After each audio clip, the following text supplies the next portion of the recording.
Hello friends, இன்றைக்கி சிம்பிளான chicken gravy எப்படி ரெடி பண்ணி பார்க்கலாம். ஒரு கடாயில் கொஞ்சமாக ஆயில் விட்டுட்டு 1/2 ஸ்பூன் கடுகு போட்டு பொரிய விடுங்க. கடுகு பொரிஞ்சதும் 2 பெரிய வெங்காயத்தை நீளவாக்கில் கட் பண்ணிவிட்டு இது கூட ஆட் பண்ணிக்கோங்க. வெங்காயம் நல்லா ப்ரௌன் ஆகி வரணும். இப்போ வெங்காயம் ப்ரௌன் ஆகி வந்துருச்சு. இது கூட 2 ஸ்பூன் இஞ்சி பூண்டு பேஸ்ட்டு ஆட் பண்ணிக்கிறேன். இஞ்சி பூண்டு பேஸ்ட்டோடைய பச்சை வாசனை போகிற அளவுக்கு நல்லா வதக்கி விட்டுக்கலாம். இப்போ பச்சை வாசனை போனதும் ஒரு பச்சை மிளகாய், ஒரு தக்காளி ஆட் பண்ணிக்கலாம். தக்காளியும் நல்லா பொடியாக நறுக்கி ஆட் பண்ணிக்கோங்க. இப்போ தக்காளி பச்சை மிளகாய் நல்லா மசிஞ்சு வர அளவுக்கு நல்லா வதக்கி விட்டுக்கோங்க.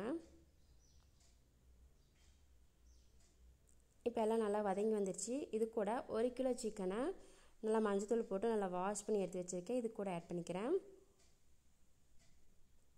அடுத்தது மசாலா ஆட் பண்ணிக்கலாம். இதில் ரொம்ப சிம்பிளான மசாலா தான் ஆட் பண்ண போகிறோம். 2 மசாலா தான்.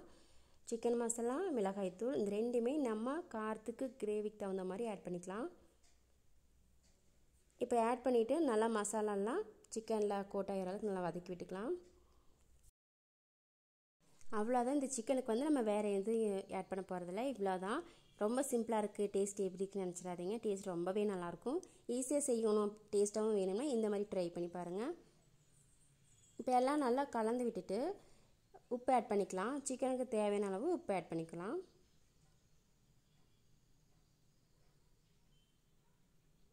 உப்பு ஆட் பண்ணிவிட்டு ஒரு வாட்டி நல்லா கலந்து விட்டுக்கோங்க.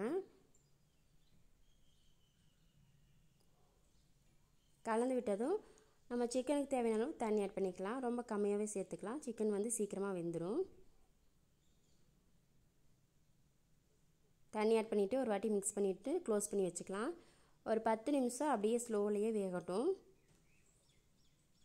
இப்போ பார்த்தீங்கன்னா சிக்கன் நல்லா வெந்து கொஞ்சம் தண்ணியும் இருக்குது. கிரேவி நம்மளுக்கு ஏற்ற மாதிரி அதிகமாகவும் வச்சுக்கலாம், இல்லைன்னா செமி கிரேவியானாலும் வச்சுக்கலாம்.